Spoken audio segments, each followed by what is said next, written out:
Welcome to Season 1, Episode 2 of Unmasking Life. I'm your host, The Wit, and today we're going to ask the following question. Why can't we fix ourselves?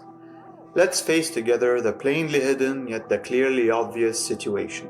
If you, my dear viewer, know what's wrong, why can't you just go ahead and fix it? We as a people are in a race to invent new tech. We as a people are continuously passing laws. We as a people display awesome vigor when launching elaborate campaigns. And yet, whether deliberately or accidentally, we hurt each other. Why? Today, we're going to take apart, reshuffle, and then properly rearrange this puzzle. When I hear the word progress in conversation, I honestly think of the improvements we've made in the medical field, such as vaccines, areas of technology such as computers, and my favorite in having direct access to information. Compare the vaccine of smallpox from back in the day that leaves a permanent scar on the shoulders of children. I bet all of you in my age group have it, and how improvements in this field, after the time, no longer leave the child marked upon vaccination. Compare computers that were manufactured before the 2000s in their chunkiness, low computing power, and high production costs to what we have today as a supercomputer right here in our pockets. Look at access to information. We used to heavily rely on books for references, and these were not readily available in many parts of the world to be able to research a certain topic, in contrast to today, where all you have to do is connect to Wi-Fi, and in about 3 clicks of a mouse or 5 finger taps on a touchscreen, you get a curated list of topics to review by just typing in the first few letters of the first word in your query. These improvements in medicine, computers, and information access are both a blessing and of course a curse. My dear viewer, does it not however prove our willingness to overcome obstacles, improve flow, and accordingly solve complex problems? So why is it that you constantly fail to solve your own problems yourself? Maybe, perhaps it could be because the human heart resists simple binary operation, meaning problem A has a solution A. The human heart is not just a cog on an assembly line over which multiple processes take place inside the body, as is the case in a machine. I would like to view people as merely robots. However, the truth is that we are much more than that. We as a people are a rat's nest containing mysteries of desire, black holes of fear, cannons of selfish pride, but nonetheless we are a battery supercharged with love and goodness. How can we use and utilize this to our benefit? And where do we actually start this utilization?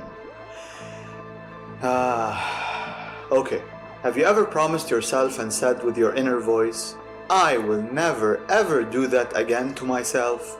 And then, like a pigeon, picking up a pebble in its beak, realizing it isn't edible, dropping it on the ground, doing a 360-degree turn around itself, only to return to where it was 2 seconds ago, and then picking up the same pebble, you yourself spin as this pigeon just did.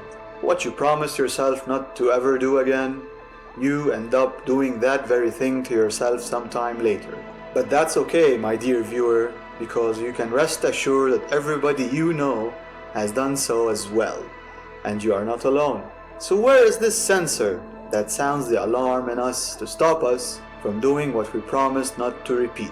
That sensor, that dormant yet present guard, that bouncer at the door of your fragile existence and thirsty survival is called willpower.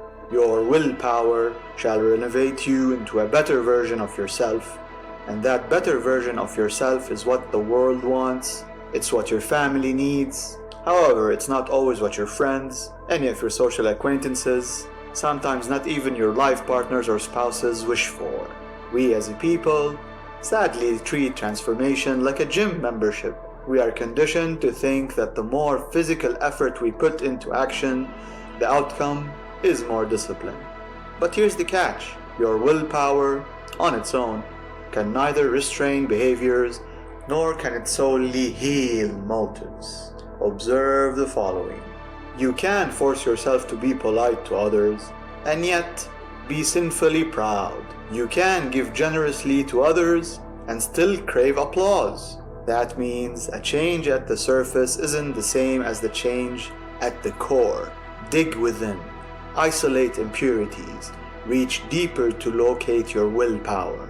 Now, laws put in place matter, counseling from professionals help, and education uplifts you. Systems in operation can curb most forms of harm, and so we should make the choice to build good ones. Systems, however, address the symptoms. They fight to manage the outcomes, but they don't unfortunately address the source. This source of it all, the origin of it all, remains the human heart. So if your heart stays fractured and is not kept whole in one place, you will always find ways to work around the basic rules, and your rule book will always need new pages to be added to fill in with amendments. I want you to picture an inner gravity pulling you closer towards your true good self. Let some comfort settle over your resistance. Let an image of integrity flow over your malicious intent. You can then rebrand that selfishness as self-care and that poisonous envy as ambition. Your heart can outsmart your dirty mind with just a little push, and with a little practice of reservation can subdue it, because your filthy mind keeps writing narratives to justify your hidden ugly desires. That's why you keep failing to overcome your false self. You are not just uninformed about it all, you're not even yet transformed into your true good self. So how can we really change, and what are the requirements? We actually have all that we require since the day we were born. The blessing of life itself, this precious gift from God. Some people look at the negatives in their lives and assign the blame to it, not knowing that these negatives are too gifts from God laid down for you to overcome and given to steer you towards the right path. Some people think that shame changes a person. Not in the slightest, because shame paralyzes and imprisons you. God wants you to break it, to believe in Him and be bold in believing in yourself. Some people think that duty changes a person. Maybe, but duty on its own exhausts you. God wants you to embody duty and make the best of it, to embody devotion and subjugate evil, and to live in His grace with the gift of a light heart. Here are my practical takeaways for today's topic. I want you to start using honesty in your daily life. And no, I do not mean stop lying to your family members, stop lying to your friends, or stop lying to your work colleagues. I truly want you to start being honest with your own self. I beseech you to stop living a lie. Can you name your desires? Can you point out your fears? Can you address your pride? Do not use filters and do answer honestly. When was the last time you dropped a confession and then felt a grand release? Surrender this elusive script that says I'm fine and stop lying about it. Close your eyes for a couple of minutes each day. I do it thrice in intervals. And don't speak. You might just find that just sitting in silence, breathing in and out slowly, might essentially help you. Act differently, but better. My advice is to perform only one small act today that contradicts your old self that existed up till yesterday. Today, you are a better you.